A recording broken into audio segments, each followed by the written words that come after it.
अड्डा, मैं हूं तमन्ना। क्या भारतीय रेसिस्ट है? क्या हम इंसान के रंग पर भेदभाव करते हैं? क्या फेयरनेस क्रीम के दीवाने भारतीय गोरे और काले को अलग अलग नजर से देखते हैं? पिछले कुछ दिनों में अफ्रीकी देशों के नागरिकों पर हमले की वारदातों से ये बहस छिड़ गई है। इन वारदातों में एक 23 साल के छात्र की हत्या भी हो गई और अब अफ्रीकी नागरिक भारत से सुरक्षा मांग रहे हैं।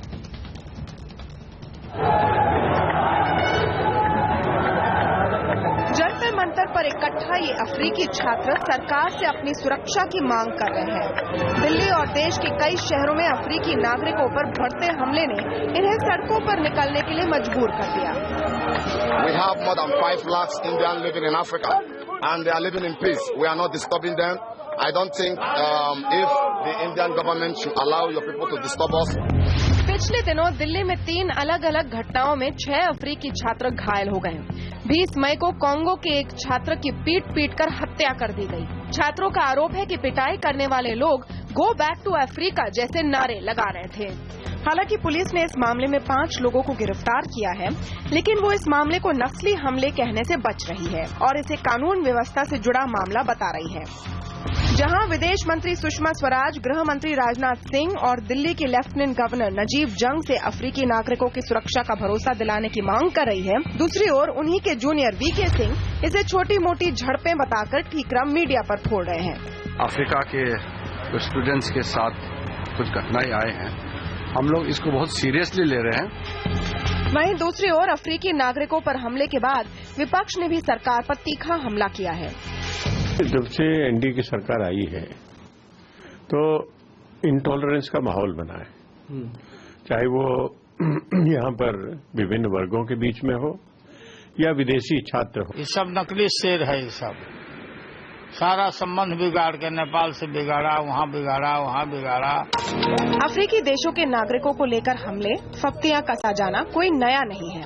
कुछ अफ्रीकी देशों के नागरिकों पर ड्रग ट्रैफिकिंग और कॉल गर्ल रैकेट चलाने के आरोप लगते रहे हैं। लेकिन सवाल ये है कि अगर ये सच भी है तो इनको मारने का अधिकार किसने दिया हुआ है?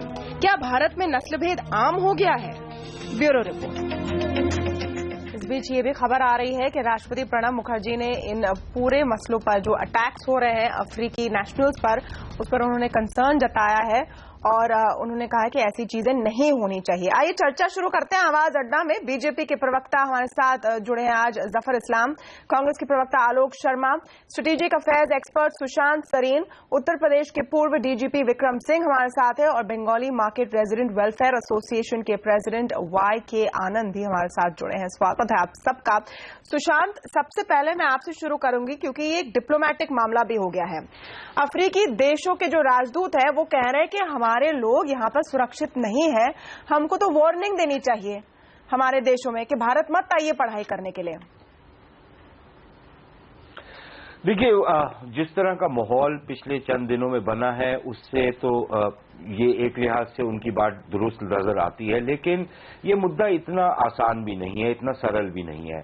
ये बात दुरुस्त है कि भारतीय समाज में एक भेदभाव जरूर है, हम आपस में भी करते हैं जात पात के ऊपर। अभी जो आप अपनी रिपोर्ट दिखा रही थी उसमें बहुत सारे ऐसे नेता थे जो जात पात के ऊपर एक दूसरे से भेदभाव करते हैं। तो एक वो अंसर जरूर है, वो रेसिज्म का भी अंसर है, खासतौर पर रंग भेद का। लेकिन इसमें और भी पहलू आ जाते हैं। एक पहलू ये है कि एक लॉ एंड ऑर्डर का, जैसे आपने अपनी रिपोर्ट में मेंशन किया, लेकिन उससे भी बड़ा पहलू एक जो नजर आ रहा है वो ये है कि एक कल्चरल डिस्कनेक्ट है, खासतौर पर दिल्ली जैसे शहर में, जहां पर 18वीं सदी का जो एक माइंडसेट है वो एक 21वीं सदी के माइंडसेट के साथ रूबरू होता है और वहां पर एक तनाव पैदा होता है और उसको लेकर भी झड़पें हो सकती हैं और कई बारी झड़पें होती हैं, लेकिन क्योंकि एक तसलसल से एक चीज हो रही होती है तो ऐसा महसूस होता है कि एक तरीके की एक रेसिस्ट वेव यहां पर आ चुका है। तो एक तो ये फैक्टर्स हैं, साथ ही साथ लेकिन जहां पर हमारे को बहुत ज्यादा संजीदा होने की जरूरत है वो ये है कि अफ्रीका बहुत दशकों के बाद एक ग्रोथ पाथ पर आ रहा है और भारत की जितनी गुडविल पिछले 70 सालों में बनी है वहां पर उसको इस तरीके के इंसिडेंट्स बहुत बुरी तरह सुशांत देखिए इसमें बहुत सिंपल सवाल है, बहुत सिंपल सवाल है, और जफर इस्लाम आप इसका जवाब दीजिए। एक चीज है कि लॉ एंड ऑर्डर सिचुएशन, क्योंकि इन सारे इंसिडेंट्स को बार बार आप ही के कई बड़े नेता और मंत्री तक कह रहे हैं कि छोटे मोटे लॉ एंड ऑर्डर सिचुएशन तो होते रहते हैं, वो एक अलग बात है और रंग भेद एक अलग बात है। और कम से कम अगर रंग भेद है तो उसको मानना पड़ेगा कि है, हम डिनायल में रहेंगे तो दिक्कतें और बढ़ जाएंगी। देखिए तमन्ना जी, मुझे नहीं लगता है कि कोई रेशियल अटैक है, ये क्रिमिनल एक्टिविटी है, ये गूंस हैं जो इस तरह के लॉ एंड ऑर्डर सिचुएशन को खराब करते हैं। मुझे नहीं लगता, देखिए अफ्रीकन नेशंस के साथ इंडिया का बहुत अच्छा रिलेशनशिप है और लोग जानते भी, जो भी पढ़े लिखे इस्लाम जी आप कह रहे हैं आपको नहीं लग रहा है, वो लोग कह रहे हैं कि हमें कहते हैं गो बैक टू अफ्रीका, ठीक है, वो ऐसे शब्द उनके जो रंग है देखिए उन पर उनको गालियां देते हैं। तमन्ना जी, अगर एक fraction of percentage of the society, वो अगर ऐसे कुछ लोग जो कि क्रिमिनल माइंडसेट के हैं, अगर वो इस तरह की बात करे तो उसको पूरे देश को उस तरह से पेंट करना सही नहीं होगा। वो रेशियली मोटिवेटेड नहीं है, वो उस तरह के क्रिमिनल माइंडसेट के हैं और उस तरह के कभी कभी एक्टिविटी करते हैं। उस पर सबसे बड़ी इंपॉर्टेंट है कि लॉ एंड एडमिनिस्ट्रेशन का सवाल है और उस पर सबसे कड़ी से कड़ी सजा लेनी चाहिए और वो डेमोन्स्ट्रेट करना चाहिए हर रेस्पेक्टिव स्टेट एडमिनिस्ट्रेशन को कि ऐसी घटनाएं जो होंगी वो दोबारा ना हो और उसको रेशियली मोटिवेटेड घटनाएं नहीं बताना चाहिए, इसलिए कि इसमें रेशियली मोटिवेटेड नहीं है, ये क्रिमिनल एक्टिविटी है और उस तरह की। आप फिर कह रहे हैं रेशियली मोटिवेटेड नहीं है। आलोक शर्मा जी, यही तो दिक्कत है, यही तो दिक्कत है। अगर एक ऑटो रिक्शा लेने पर झड़प हो गई और एक लड़के को पीट कर मार डाला, वो कांगो का रहने वाला छात्र है, और सारे आप देखिए आज के प्रोटेस्ट के शॉट्स देखिए, वो कह रहे हैं कि हमें हर बार हमारे रंग को लेकर कुछ ना कुछ टिप्पणी होती है, टारगेट किया जाता है, घर नहीं मिलते, सब सोचते हैं हम ड्रग डीलर हैं। वहां के राजदूत कह रहे हैं कि हम सेफ नहीं हैं और जफर इस्लाम जी डिनायल में हैं। देखिए, मैं समझता हूं तमन्ना जी, जिस तरह से ये चीजें शुरू हुई कहीं ना कहीं लॉ एंड ऑर्डर की सिचुएशन से ही शुरू हुई, लेकिन आज जिस तरह से बढ़ती चली जा रही हैं ये एक पूरी तरह से रेशियल रूप लेती चली जा रही हैं। और अगर बीजेपी के प्रवक्ता महोदय इस चीज को डिनाई करेंगे तो हम समझते हैं कि इस समस्या का समाधान नहीं निकल पाएगा। विदेश नीति के स्तर पर इसके बहुत ही नेगेटिव इम्पैक्ट्स आएंगे हमारे सामने। हमारे भी 85 लाख लोग हैं जो अफ्रीका के विभिन्न राज्यों में, विभिन्न देशों में रहते हैं। मैं समझता हूं कि इस मुद्दे को बहुत ही संजीदगी के साथ केंद्र सरकार को हल करना चाहिए, लेकिन दुर्भाग्य है कि केंद्र के विदेश राज्य मंत्री जिस तरह की हल्की टिप्पणियां कर रहे हैं ये बहुत ही दुर्भाग्यपूर्ण है। ये वही व्यक्ति है जो बार बार हर चीज के लिए मीडिया को ही दोषी ठहरा देते हैं। गलत बात है। आप अगर इनएफिशिएंट हैं, आप अगर 10 दिन से नहीं इस चीज को कंट्रोल कर पा रहे हैं, 6 घटनाएं लगातार हो रही हैं, जंतर मंतर पे प्रदर्शन हो रहा है, तो ये कहीं ना कहीं सरकार की नाकामी है। अगर वो लॉ एंड ऑर्डर की सिचुएशन है तो उसको कंट्रोल कीजिए आप, वो डिफरेंट ग्रुप से क्यों नहीं बात कर रहे हैं आप। और अगर ये रेशियल रूप ले लेता है, जैसा कि अभी स्ट्रेटेजिक एक्सपर्ट साहब ने भी कहा कि अगर ये रेशियल वेव बन जाती है किसी तरह की, तो इसका कहीं ना कहीं केवल भारत और अफ्रीका में असर नहीं होगा, बाकी देशों में भी असर होगा। अफ्रीका में भी ब्लैक्स बहुत रहते हैं, वहां पर भी हमारे ऊपर नेगेटिव इंपैक्ट आएगा। नेपाल से लेकर आज पाकिस्तान से लेकर सभी देशों के साथ हमारे जो विदेश नीति जो रही है वो फ्लॉप हो गई है पिछले 2 साल में। बीजेपी की सरकार को चाहिए बहुत संजीदगी के साथ इस प्रॉब्लम को सॉल्व करें। लॉ एंड ऑर्डर की सिचुएशन एलजी मान रही है, एलजी मान रहे हैं कि लॉ एंड ऑर्डर की सिचुएशन है, सुषमा स्वराज जी मान रही हैं, गृह मंत्रालय चिंतित है, लेकिन प्रवक्ता इनके जो है इनको समझ ही नहीं है प्रॉब्लम क्या है। विदेश राज्य मंत्री जफर इस्लाम जी, मेरा बस ये कहना है कि लॉ देखिए जो रेसिस्ट अटैक होता है उसके पीछे भी कोई ऐसी झड़प होती है, कोई मामला होता है। हम देखते हैं कि जब भी 2 गुटों के बीच में लड़ाई होती है तो उसका एक ट्रिगर होता है, वो ट्रिगर लॉ एंड ऑर्डर हो सकता है, लेकिन उसके पीछे जो एक एटीट्यूड है उसको तो मानना पड़ेगा। देखिए, एटीट्यूड कुछ भी हो, मैं आपको तमन्ना जी, एक कांग्रेस के प्रवक्ता जो है वो अपने देश को ही एक गलत तरह से पेंट करना चाहते हैं ग्लोबल कम्युनिटी के सामने। ये इनकी मंशा रहती है, इसलिए कि मैं गलत पेश नहीं कर रहा हूँ। जंतर मंतर पे जो चल रहा है उसको देखिए आप लोग। बात तो छोड़ दिए। नहीं, आप विदेश मंत्री हैं, वो गैर जिम्मेदाराना बयान दे रहे हैं। आप बड़े बेतुकी बात करते हैं। आलोक शर्मा जी, आलोक शर्मा जी, आलोक शर्मा जी उनको पूरा करने दीजिए, ऐसे नहीं करेंगे हम। हमारी गवर्नमेंट ने बड़ी संजीदगी से इस बात को समझा है, सोचा है। और देखिए कर्नाटका स्टेट में ऐसे घटनाएं हुई हैं, तमन्ना एक दिल्ली में भी हुई है, और हमें उस पर कड़ी से कड़ी सजा लेने के आदेश दिया और लोगों को अरेस्ट भी किया गया है।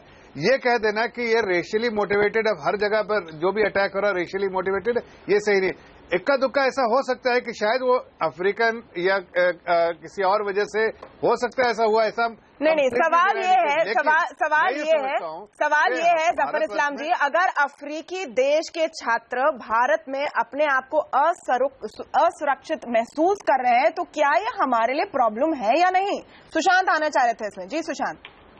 मैं दो चीजें मैं बोलना चाह रहा हूं। देखिए, एक तो ये जो मुद्दा है ये सामाजिक मुद्दा है, इसको एक आप किसी पॉलिटिकल पार्टी या किसी तंत्र के साथ जोड़ के मत देखिए, क्योंकि जब इस सरकार से पहले वाली सरकार थी तब भी, और ये सिर्फ अफ्रीकी लोगों के साथ सीमित नहीं है, नॉर्थ ईस्टर्नर्स के साथ जिस तरह के हादसा हुए हैं यहाँ जी, और वो तो हमारे देशवासी या बाकी जगहों पे, वो हमारे देशवासी है, और उनको जिस तरीके से उनका तिरस्कार किया जाता है वो भी हमारे सामने है, और वो भी किसी मैं सुशांत जी की बात से पूरी तरह से सहमत हूं। तमन्ना नहीं है, पिछले 2 साल में नॉर्थ ईस्ट के लोगों के साथ ये घटनाएं बढ़ी हैं। एक मिनट आलोक शर्मा जी, एक अरे जनाब, ये दूसरा जो ज्यादा बड़ा मुद्दा है, आलोक शर्मा जी थोड़ा टॉलरेंट बनिए। देखिए, ये सारी की सारी जो चीजें हैं ये आपस में मेलजोल खाती हैं। तो एक वो रेसिज्म का भी इफेक्ट है, एक कल्चरल जो डिफरेंसेस है, क्योंकि जो नॉर्थ ईस्ट वालों की जो जीवन शैली है वो बहुत सारे जो हरियाणा और सुशांत जी, लेकिन आप देखिए, आपने कल्चर की बात आपने पहले भी कही। दिल्ली जैसे राजधानी में जहां पर पूरे देश के लोग आकर रहते हैं, दुनिया के लोग आकर रहते हैं, इतने सारे एक्सपैट्रिएट्स हैं, सबका कल्चर अलग है। बट लेकिन दिल्ली में बहुत सारे ये जो लोग हैं ये अर्बन विलेजेस में जाकर के रहते हैं, क्योंकि वहां पर रहना थोड़ा सस्ता पड़ता है। अगर ये किसी कॉस्मोपॉलिटन कॉलोनी में रहे तो शायद ये हादसे नहीं होंगे। ओके, वाई के आनंद से पूछते हैं कि वहां पर वो कल्चरल डिफरेंस आ जाता है। वाई के आनंद से पूछते हैं कि कॉस्मोपॉलिटन कॉलोनी में भी किस तरह का आउटलुक है। आनंद साहब, क्या लोग एक्सेप्टिंग हैं अफ्रीकी नेशनल्स के? क्योंकि उनका कहना है कि हमें देखिए कहीं घर नहीं मिलता है, कोई हमको किराए पर देने को तैयार नहीं है, कोई हमको रखने को तैयार नहीं है। डेफिनेटली ये जो अर्बन विलेजेस में रहते हैं, इसमें प्रॉब्लम तो ये है कि सस्ते घर इनको चाहिए रहने के लिए, तो सस्ते घरों में तो इसी कॉलोनीज में रहना पड़ेगा। बट ओनली मेरे ख्याल से जो बोलने जा रहे हैं कि देयर इज ए डिस्क्रिमिनेशन है, रेस की डिस्क्रिमिनेशन है या नस्ल भेद है, ये बिल्कुल गलत है। ये हमारा कोई कम्युनिकेशन लैग है इनके साथ, जो हमारे 1-to-1 हमारे जो पड़ोसी हैं उनके साथ कोई कम्युनिकेशन की दिक्कत है, या जिस मोहल्ले में रहते हैं उनके साथ इनकी कम्युनिकेशन की दिक्कत है। मगर हमारे यहाँ से आज से नहीं, मैं दिल्ली यूनिवर्सिटी में पढ़ता था 60-65 साल से, अब जो अफ्रीकन्स हैं यहाँ पे आके एजुकेशन ले रहे हैं दिल्ली यूनिवर्सिटी के और भारत के अदर यूनिवर्सिटीज में ले रहे हैं, और आप जुबली हॉल से और इंटरनेशनल हॉस्टल में रहते हैं। और कभी भी हम लोगों से, बिकॉज हम लोगों का कलर डिस्क्रिमिनेशन का कोई मतलब ही नहीं होता, we are more equal to their colour, so there is no colour discrimination, there is a difference is only कि हमारे साथ इनका कम्युनिकेशन गैप हो गया। जिस कॉलोनीज में रह रहे हैं उस कॉलोनीज के अंदर ये कम्युनिकेशन गैप हुआ है। वहां पे RWS को आप बोलिए, आप नेबर्स को बोलिए, वहां के आप पुलिस लोकल थाने को बोलिए कि इनका कम्युनिकेशन बढ़ाए और इनकी क्या समस्याएं हैं लोकल से, उनके साथ बैठ के 1-to-1 बातचीत करें। और मैं बिल्कुल इस बात से मैं सहमत नहीं हूं कि there is a colour discrimination और इनके साथ कोई जाति की जाती है। ये हमारे भाई हैं, हमारे साथ पुराने से रहते थे, आज से संबंध नहीं है। आज आप देखिए, आप दिल्ली यूनिवर्सिटी में 1950 से लेके आज तक भारत की विश्वविद्यालयों में पढ़ रहे हैं। लेकिन आनंद साहब ऐसा क्यों है कि लोग अपना घर किराए पर नहीं देना चाहते हैं? हम देखते हैं किस तरह के रिएक्शंस आ रहे हैं। अब आप देखिए पॉलिटिकली करेक्ट हो रहे हैं चैनल पर, मैं मान सकती हूँ, लेकिन ये आम मंशा नहीं होती कि देखिए ये कोई गलत काम में लगे होंगे। बिल्कुल मैडम, सबसे बड़ा प्रॉब्लम ही यही है कि ये लोग लेट पार्टीज करते हैं, लेट कोई और हल्ला गुल्ला म्यूजिक बजाते हैं, और जो जिस प्रकार के समाज में रहते हैं उस प्रकार के समाज को एक्सेप्ट नहीं करते।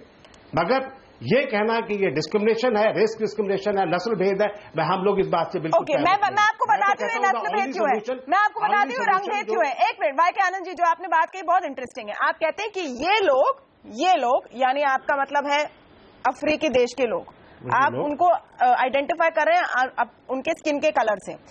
ये लोग लेट पार्टीज करते हैं। मुझे बताइए कोई भी दिल्ली के अर्बन कॉलोनी में क्या आजकल जो बच्चे हैं, टीनेजर्स हैं, वो लेट पार्टीज नहीं करते हैं? सब घर में कंबल ओढ़ के 10 बजे सो जाते हैं। मैं आपकी बिल्कुल मानता हूं। बात यह है कि ये अर्बन विलेजेस में रहते हैं जहां door to door next door is very common, जो इनकी एंट्रेंस और ये इनका रहन सहन और उनकी वॉल कॉमन वॉल है। आप कॉमन वॉल के अंदर अगर आपके पड़ोसी के रात के 1 बजे 2 बजे पार्टी चल रही है और आप उसका रूम और उसकी आवाज सारी सुन रहे हैं, तो डेट इज ए डिस्टर्बेंस। तो मैंने ये आपको बार-बार कह रहा हूं, वो किस देश से, उससे क्या लेना देना है? विक्रम सिंह जी, देश से कोई मतलब नहीं है। मैं आपको इसीलिए बार-बार कह रहा हूं, डिस्क्रिमिनेशन नहीं, लेकिन आप तो वो पॉइंट कर रहे हैं ना कि ये लोग बड़ा आवाज करते हैं, ये लोग बड़ा पार्टी करते हैं। नहीं, देखिए इनकी रीजन क्या है कि ये अर्बन विलेजेस में रहते हैं। अगर ये किसी साउथ दिल्ली सोसाइटी में रहते हो, डिफेंस कॉलोनी में रहते हो, तो वहां इस प्रकार से नहीं होता है। Because they are living urban small villages के अंदर रहते हैं दिल्ली के, उसमें इस प्रकार की प्रॉब्लम आती है कि यहाँ के आपका नेबर। विक्रम सिंह जी इसमें आइए। देखिए लॉ एंड ऑर्डर की व्यवस्था को आपने बहुत बारीकी तमन्ना जी तमन्ना जी, मैं इतने विद्वान और प्रबुद्ध पैनलिस्ट सभी का सम्मान करते हुए बहुत 3 छोटे पॉइंट्स आपके समक्ष प्रस्तुत करना चाहूंगा। यही जो अर्बन विलेजेस की हम बात कर रहे हैं, यहां बड़ी प्रसिद्ध सोसाइटीज में लिखा रहता है, अविवाहित युवक एवं अफ्रीकी नागरिक कृपया प्रवेश करने का कष्ट न करें, उनके लिए क्षेत्र प्रतिबंधित है। दूसरी चीज, हमारे अफ्रीकन कंट्रीज की कुछ बच्चियां आई थी चीयर लीडर्स के हमारे आईपीएल में, वहां तो कोई ग्रामीण वातावरण नहीं था, उनको इस बिना पे निकाल बाहर कर दिया गया कि उनके स्किन का कलर क्या है। आप किसी भी अखबार के मैट्रिमोनियल एड पे आ जाइए, सुंदर सुशील बाद में पहले गोरी कन्या सबको चाहिए। ये दिखाता है कि हमारा माइंडसेट और फिक्सेशन और फीटिश रंग के ऊपर क्या है। इसके बाद अगर हम बात करें, देखिए भारत, मैं गौरवान्वित हूं कि मैं भारतीय हूं और मेरा जो प्रेम है देश के लिए वो किसी से 19 नहीं है। जफर साहब की गुजारिश के लिए मैं ये कहना चाहूंगा कि ये जो घटनाक्रम है, ये कॉन्सिक्वेंस है, ये परिणाम है एक बीमारी का। जब तक आप बीमारी का विश्लेषण नहीं करेंगे, और बीमारी का विश्लेषण यह है कि पिछले 3 वर्षों में हमने कितनों को फास्ट ट्रैक कोर्ट में भेजा, कितने को हमने सजा कराई, कितने पे हमने सर्वेलेंस सिक्योरिटी प्रोसीडिंग्स और पेट्रोलिंग के माध्यम से निष्क्रिय किया, आप देखेंगे कि हमारा रिजल्ट 0/0। इसके बाद अगर हम कहें कि इस प्रकार के अपराध नहीं होंगे, तो पुलिस की, लॉ एंड ऑर्डर की, गवर्नमेंट की, तीनों की फेलियर है ये। और ये कह देना कि ये एक डीपर बीमारी नहीं है, तो हमारे झुठलाने से बीमारी समाप्त नहीं होगी, निराकरण और चिकित्सा से बीमारी दूर होगी। मेरा सबसे विनम्र निवेदन यह है कि बीमारी को पहचाने, छवि तो धूमिल जब होगी तब अपने आप ही हो जाएगी, लेकिन अगर हम वाकई गंभीर हैं छवि के बारे में, तो इस बीमारी को समूल, जैसा कि सुषमा जी ने कहा है, फास्ट ट्रैक कोर्ट में केस डाल करके सजा कराएं, और इस तरह के जो घटनाक्रम है उसमें जो भी शामिल हैं उनके खिलाफ कठोरतम वैधानिक कार्रवाई की जाए। नहीं, आप ये देखिए, वीके सिंह का हम ट्वीट चला रहे हैं अभी इस वक्त, और जो उन्होंने कहा है वो आपको मैं दिखाना चाहती हूँ। वो कह रहे हैं कि छोटी सी झड़प थी, मीडिया इसको बढ़ा चढ़ाकर चला रही है।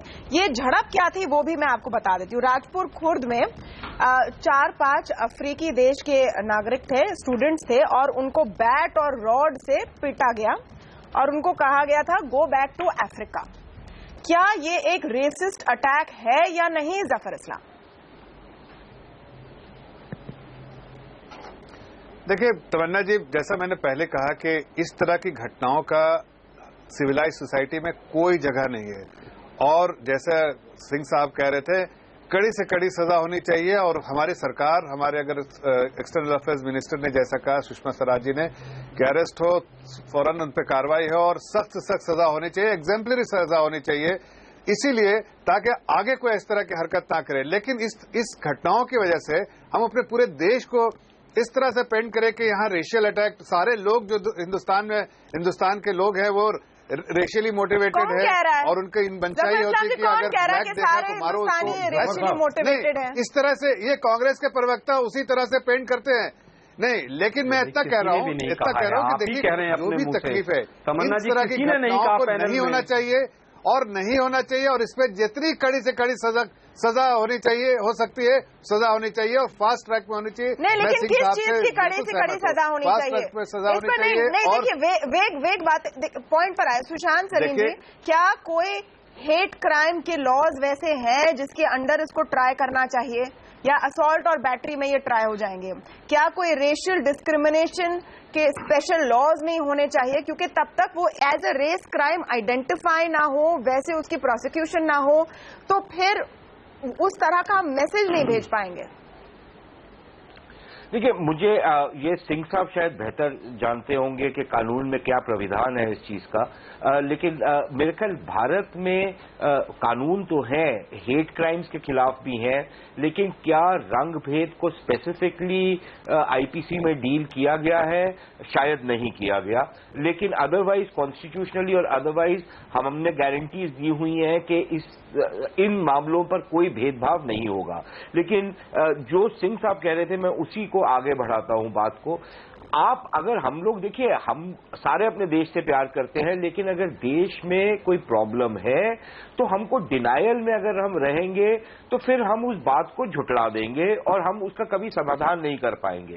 तो ये हमारे को पहचानना चाहिए कि ये एक इश्यू जरूर है, और इसमें अपार्ट फ्रॉम के लॉ एंड ऑर्डर वाली जो मशीनरी है उसमें कितनी मुस्तैदी से काम करे, कानून कितनी चुस्ती से उसमें कार्य पे आए, वो अपनी जगह बात ठीक है, लेकिन जो सामाजिक ढांचा है उसमें भी सेंध लगाने की जरूरत है, क्योंकि हमारे यहाँ पर ये बहुत बड़ी प्रॉब्लम है। सिर्फ आप अफ्रीकियों को लेकर के नहीं, नॉर्थ ईस्टर्नर्स को लेकर भी, और यहाँ तक कि जब कोई गोरा आपके सामने आ जाता है तो फिर चाहे वो सरकारी तंत्र हो, चाहे वो राजनेता हो, चाहे वो आम आदमी हो, वो लिटरली एक बंधुआ मजदूर की तरह उसके सामने पेश आता है, और किसी और सांवले रंग का आदमी जब उनके सामने आता है तो वो अपने आप को 10 फुट टॉल समझते हैं। तो ये एक प्रॉब्लम है, हमको रिकॉग्नाइज करनी चाहिए, और इस प्रॉब्लम को रिकॉग्नाइज करने से आपको मानना चाहिए एक फैक्ट है। क्या एक कॉलोनियल माइंडसेट है कि हम इस तरह का भेदभाव करते हैं? क्योंकि इतने सारे भारतीय अफ्रीकी देशों में रहते हैं, और ये कांगो के छात्र के साथ जब ये हुआ, उसकी हत्या हो गई, तो ऐसे भी रिपोर्ट आए, खुद मिनिस्ट्री ऑफ एक्सटर्नल अफेयर्स ने माना कि सामने से रिटेलिएशन वाले अटैक आने लगे हैं, वहां पर भारतीयों को टारगेट किया गया। देखिए, मेरे हिसाब से तो मैं तो बार बार आपको ये कह रहा हूं कि ये जो रेशियल डिस्क्रिमिनेशन है या नस्ल भेद है, ये बिल्कुल गलत है, ये बिल्कुल हमारा सोचना गलत है। आप तो कह रहे हैं कि कम्युनिकेशन है नहीं मैडम, ये बिल्कुल कम्युनिकेशन गैप है। हमारी जो लॉ एंड ऑर्डर की मशीनरी है उसकी गलती है, वो ठीक से इसको सुधार नहीं पा रही, वो ठीक से इससे कम्युनिकेशन नहीं कर पा रही। और इन लोगों को, ये जो अफ्रीकन स्टूडेंट्स हैं या अफ्रीकन में ये डिफरेंट बिजनेस ट्रेड में है, इनको भी इस प्रकार से देखना पड़ेगा कि where is the problem, why there is a problem, they are here for last so many year.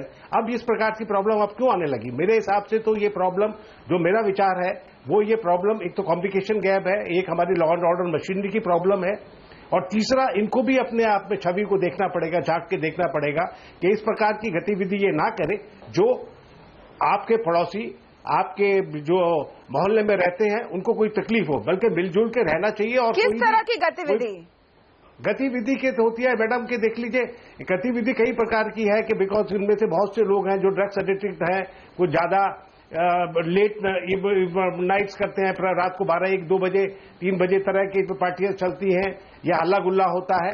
तो इस प्रकार से थोड़ा आप एक समाज में रहते हैं जिसको आपको you have to see the other welfare also, once you have we got a welfare society.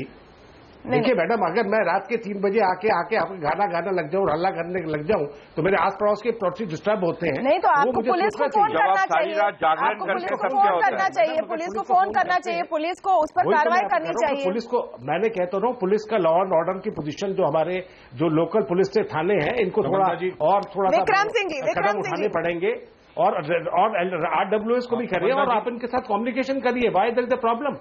I sure you, इस प्रकार की अगर आप कम्युनिकेशन करें और थाने को थोड़ा वो करें और इनसे भी बातचीत करें, why don't we sit together and find out. I am sorry YK Anand ji कि मुझे ये कहना पड़ रहा है, लेकिन जो आप अभी कह रहे हैं ना, उसमें भी रंग भेद झलक रहा है। मेरे हिसाब से मैडम कोई रंग भेद नहीं है मैडम। नहीं, मैं इसलिए कह रही हूँ कि आप मुझे बताइए, मैं बता रही हूँ देश के अंदर मैं आपको बता रही हूँ मैं क्यों कह रही हूँ, क्योंकि आपने एक छवि बना रखी उड़ीसा है, में किस प्रकार के लोग हैं, देयर आल्सो ब्लैक। आपने एक स्टीरियोटाइप बना रखी है। विक्रम सिंह जी, ये जो स्टीरियोटाइप है ना, इसकी अभी दिक्कत हो रही है। ये एक स्टीरियोटाइप है कि तमन्ना जी, जो स्टीरियोटाइप आपने बताया है वो हम भी हो सकते हैं, हमारे भी यूथ और टीनेजर्स वैसे ही हो सकते हैं, लेकिन आवश्यकता क्या है कि पुलिस को और ज्यादा कर्तव्य बोध की तरफ उत्प्रेरित करना, हमारी सिक्योरिटी, सर्वेलेंस, पेट्रोलिंग इतनी इंटेंसिव हो कि कहीं ऊंचे डेसिबल्स में अगर म्यूजिक चल रहा हो और इस तरह का कि धूम धड़ाका हो कि नेबरहुड की नींद हराम हो गई हो, तो उसमें पुलिस को हस्तक्षेप करना उनका उत्तरदायित्व है। कानून की जहां तक बात है तो आईपीसी की 4 धारा 295, 295A, 504 और नेशनल सिक्योरिटी एक्ट उपधारा पब्लिक ऑर्डर यानी लोक व्यवस्था को अगर भंग कर रही है, ऐसे प्रभावी कानून है। लेकिन प्रभावी कानून होना एक चीज है और उनका सदुपयोग करना बिल्कुल अलग बात है। और इसका कहीं भी सदुपयोग होते हुए राष्ट्रीय सुरक्षा अधिनियम यानी उपधारा 2 के अंदर कर दें तो आगे तबाह हो सकता है, लेकिन हमारी नीयत नहीं है। जी, वही तो प्रॉब्लम। सुशांत सरीन जी, वाई के आनंद जो पॉइंट करे वो इसलिए इम्पोर्टेंट है क्योंकि देखिए अब जैसे इस पूरे वारदात के बीच में एक ये भी पॉइंट आया है कि एक ओला ड्राइवर को 6 अफ्रीकी नेशनल्स ने पीट दिया क्योंकि वो लेना चाह रहा था 4 और 6 के 6 बैठना चाह रहे थे। अब इसको कैसे हम रिएक्ट करें, कैसे देखें, यहीं पर सारा प्रॉब्लम और इशू है। क्या हम कहेंगे कि ये लोग तो ऐसे ही है या इसे भी एक लॉ एंड ऑर्डर सिचुएशन के जैसे देखा जाए? तो मतलब हमारी प्रॉब्लम ये है कि हम सब चीज को एक ही दायरे में बंद करने की कोशिश कर रहे हैं। ये जैसे मैंने आपसे अर्ज किया, ये एक मल्टीपल लेवल पर प्रॉब्लम है और वो सारी की सारी चीजें कहीं ना कहीं पे आपस में तालमेल खाती हैं। तो एक ये एंगल जरूर होता है कि एक लोकल आप शॉपकीपर के पास गए, उस पर किसी नाप भाव करते हुए आपका कोई उस पर मनमुटाव हुआ, कोई झड़प हो गई, ये भी होता है। और कई बारी क्योंकि एक सीरीज ऑफ इंसिडेंट्स हुआ है तो उसको ये पेश कर दिया जाता है कि ये एक रेशियल किस्म का अटैक था, चाहे वो ना हो, वो एक सिंपल लॉ एंड ऑर्डर का इश्यू हो या एक सिंपल झड़प हो आपस में किसी 2 लोगों की, जो आमतौर पर किसी भी कॉलेज में कहीं पर भी हो सकती है।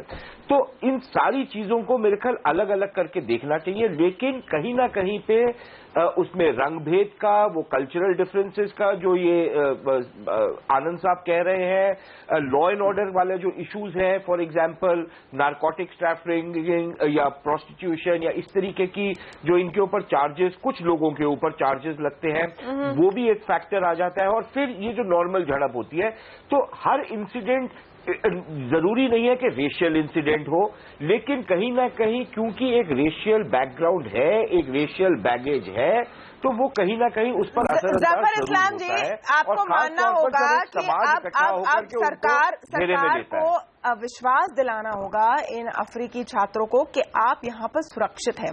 सुषमा स्वराज ये बात कर रही है एक अवेयरनेस बढ़ाने की, और वीके सिंह कह रहे हैं कि बस छोटा मोटा झड़प है।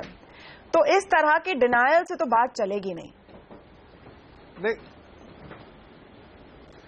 दोनों के स्टेटमेंट को पर्सपेक्टिव में देखिए तमन्ना जी, वो आपको पर्सपेक्टिव में देखना पड़ेगा। सुषमा स्वराज जी एक ब्रॉडर लेवल पे कह रही हैं कि इसके अवेयरनेस करनी पड़ेगी कि इस तरह की घटनाएं नहीं हो और इसको रेशियली मोटिवेटेड ना रंग कलर देके इस तरह की घटनाओं जो भी हो रही है उनको नहीं होना चाहिए, और स्टूडेंट को सेफ एंड सिक्योर महसूस कराने के लिए जो भी कदम लेने चाहिए वो सरकार को और स्टेट एडमिनिस्ट्रेशन को लेना चाहिए और वो करना पड़ेगा। और जहां तक हमारे वीके सिंह साहब का स्टेटमेंट का सवाल है, उन्होंने इस पर्सपेक्टिव में कहा कि कोई इतना बड़ा इंसिडेंट नहीं, ऐसा हादसा नहीं है जिसको आप इस तरह से पेश करें कि देश के अगेंस्ट के ये रेशियली मोटिवेटेड ऐसा नहीं है। झड़पें हुई हैं और उसको उसी पर्सपेक्टिव उसी चश्मे से देखना चाहिए। प्रॉब्लम देखिए अब ये हो जाती है जफर इस्लाम जी कि सब कुछ मीडिया आपके हिसाब से तो हर वक्त पेश नहीं कर सकती, और जो चीज है वो दिखाना हमारा काम है। नहीं बट देखिए, नहीं हम ये नहीं कह रहे आप मत दिखाइए, आप बिल्कुल, आप मीडिया का जो काम है, मीडिया अपना काम करती रहे, लेकिन सरकार का भी एक काम है और सरकार अपने काम में बिल्कुल अगर किसी प्रॉब्लम का सलूशन ढूंढना है तो सबसे पहले ये हमको मानना पड़ेगा कि प्रॉब्लम है या नहीं। अब रेसिज्म की प्रॉब्लम यहाँ दिख रही है। अफ्रीकी छात्र अपने आप को सुरक्षित नहीं मान रहे हैं भारत में, और ये हमारे लिए शर्म की बात है। हमारा दायित्व है कि हम उनको वेलकम फील कराएं। बहुत बहुत शुक्रिया आप सबका हमारे साथ इस खास डिबेट में जुड़ने के लिए। लेकिन कहीं जाएगा नहीं, क्योंकि आवाज अड्डा में छोटे से ब्रेक के बाद हम चर्चा जारी रखेंगे। आगे हम सवाल पूछेंगे कि कॉमेडी की बाउंड्री कहां पर है, मजाक कब अपमान बन जाता है। और इस डिबेट में हमारे साथ और गेस्ट के साथ शामिल होंगे MNS के अभिषेक सप्रे और कॉमेडियन करण तलवार। पूछेंगे कि कहां पर वो लाइन ड्रॉ करे और वो लाइन कौन ड्रॉ करेगा। लौटेंगे जल्दी, जाएगा नहीं।